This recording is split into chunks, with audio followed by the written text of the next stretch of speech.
एक चीज सर, एक फॉर्मूला नजर आ रहा है कि भौगोलिक तौर पर भले ही अपेक्षा के लिए छोटे राज्य हों, लेकिन बहुत जटिलताएं लिए होते हैं। और वैसे राज्यों में, चाहे असम की बात कर लें या उत्तराखंड की बात करें या दूसरे इस तरह के राज्यों में, बीजेपी सरकार का बार बार आना, ये फॉर्मूला क्या है आप लोगों का? जिस और देखिए 2014 में जब से देश के प्रधानमंत्री आदरणीय नरेंद्र मोदी जी बने, उसके बाद से सभी जो हमारे ये जो चाहे नॉर्थ ईस्ट के राज्यों, हिमालयी राज्य, इन सब की कांग्रेस के कालखंड में 60 वर्षों में बहुत उपेक्षा हुई और मोदी जी के नेतृत्व में इन राज्यों को विशेष तवज्जो दी गई।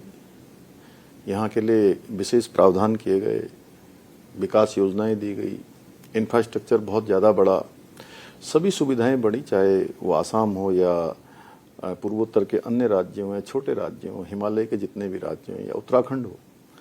मैं उत्तराखंड की बात करूं तो वहाँ भी एक मिथक था, वहाँ पर एक परिपाटी थी कि हर 5 साल में सरकार बदलती है।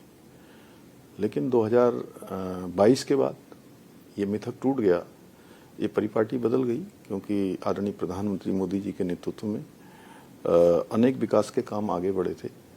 उसके कारण से लगातार लोग डबल इंजन की सरकारों को चुन रहे हैं, क्योंकि डबल इंजन आज विकास के पर्याय बन गए हैं, सुशासन के पर्याय बन गए हैं। और जहां भी चुनाव हो रहे हैं, अधिकांश राज्यों में अब डबल इंजन ही लोग बना रहे हैं। आमतौर पर पॉलिटिक्स में कहा जाता है कि मोमेंटम बड़ा काम करता है, मतलब विनिंग स्ट्रीम अगर चल रहा हो तो फायदा होता है। बंगाल में भी आप लोगों की जीत हुई, असम में जीत हुई, अगले साल उत्तराखंड में चुनाव होना है, यूपी में भी चुनाव होना है। क्या आपको लगता है कि उत्तराखंड में भी ये मोमेंटम पे करेगा? निश्चित रूप से। जो देखे, गंगोत्री से लेकर गंगा सागर तक पूरा भाजपा में ही हो गया, भगवा हो गया। और आदरणीय प्रधानमंत्री जी के नेतृत्व में एक जीत का जो सिलसिला है, उसको जनता लगातार अपना समर्थन दे रही है। और उत्तराखंड की मैं बात करूं तो उत्तराखंड में 2014 में जब मोदी जी देश के प्रधानमंत्री पद के उम्मीदवार घोषित हुए थे, उसके बाद से चाहे लोकसभा का चुनाव हुआ हो, विधानसभा का चुनाव हुआ हो, उसके बाद जितने लोकल बॉडीज के चुनाव हों या त्रिस्तरीय पंचायत के चुनाव हों, या फिर दोबारा से 19 में लोकसभा हो, फिर वही सब चुनाव, उपचुनाव, फिर विधानसभा का 2022 का चुनाव हो, और अभी इधर पिछले 5 सालों में भी जितने चुनाव हुए हैं, चाहे बाई इलेक्शन हो, चाहे नगर निगमों के चुनाव हो, नगर पालिकाओं के चुनाव हो, जिला पंचायतों के चुनाव हो या उपचुनाव हो, सभी में अधिकांश भारतीय जनता पार्टी को लोगों ने आशीर्वाद दिया है। कि उसके पीछे कारण भी है कि प्रधानमंत्री जी का उत्तराखंड से बहुत लगाव है, और ऐसा कोई विशेष अवसर जब भी उनका होता है, चाहे उनके मन के बात के कार्यक्रम हो या उनके आने का क्रम हो, वो देश के ऐसे पहले प्रधानमंत्री हैं जिनकी प्रधानमंत्री के रूप में उत्तराखंड आना लगभग 30 के आसपास हो चुका है। 30 बार तक 30 बार लगभग हो चुका है। पीएम बनने के बाद 30 बार मोदी जी जा चुके हैं। हाँ, और 18 बार तो जब से मैं इस जिम्मेदारी में आया हूं तब से 18 बार तो अभी तक उसी में आ चुके हैं। तो इसलिए उनके मन में इतना उत्तराखंड के लिए लगाव है, तो उत्तराखंड की जनता में भी मोदी जी के प्रति उतना ही लगाव है। इसलिए लोग हर चुनाव में भाजपा को चुनते हैं। फॉर्मूला की बात करें तो हिंदुत्व प्लस डेवलपमेंट प्लस संगठन की मेहनत और लोकप्रिय चेहरा, ये 4 चीज आप लोगों की जीत में योगदान दे रहे हैं। देखिए, कार्यकर्ताओं का बहुत बड़ा योगदान चुनाव में होता है, सभी कार्यकर्ता लगते हैं, लेकिन नेतृत्व का अपना बहुत बड़ा महत्व है। मोदी जी के आने के बाद देश में हर वर्ग भारतीय जनता पार्टी के साथ जुड़ गया, और देवभूमि तो सनातन की भूमि है, और 4 धाम वहाँ हैं, आदि कैलाश वहाँ हैं, जागेश्वर धाम है, माँ गंगा यमुना का उद्गम वहाँ से होता है।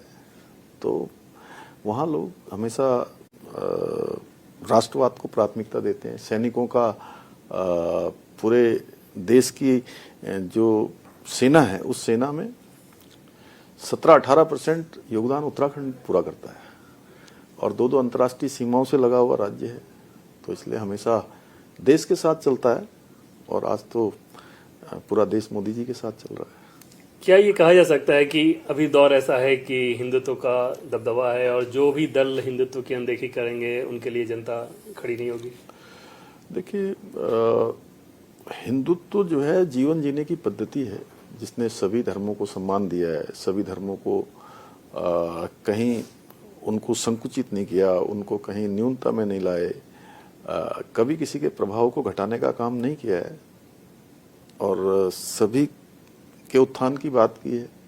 वसुधैव कुटुंबकम हमारे ही संस्कृति है, तो उसके नाते मैं समझता हूँ कि चूंकि यही एक पद्धति है जिससे आज दुनिया भी जो है सहमत है, दुनिया भी हमारी इन सब चीज़ों को मान रही है, तो देश के लोग तो निश्चित रूप से उस दिशा में चलेंगे ही, चल ही रहे हैं। लेकिन अपोजिशन के कुछ दल ऐसा लगता है कि वो बिल्कुल मानने को तैयार नहीं। उदयनिधि स्टालिन ने आज एक बार फिर से तमिलनाडु विधानसभा में बोलते हुए कहा कि सनातन को खत्म करना होगा। देखिए, इनके ऐसे बेतुके बयान पहले भी आते रहे हैं और देश की जनता ने या तमिलनाडु की जनता ने भी उसका जवाब दिया है और फिर से उन्होंने दोहराया है, तो ये अब उनकी जो हताशा है, निराशा है, उसी का परिणाम है कि वो इस प्रकार की भाषा का उपयोग कर रहे हैं।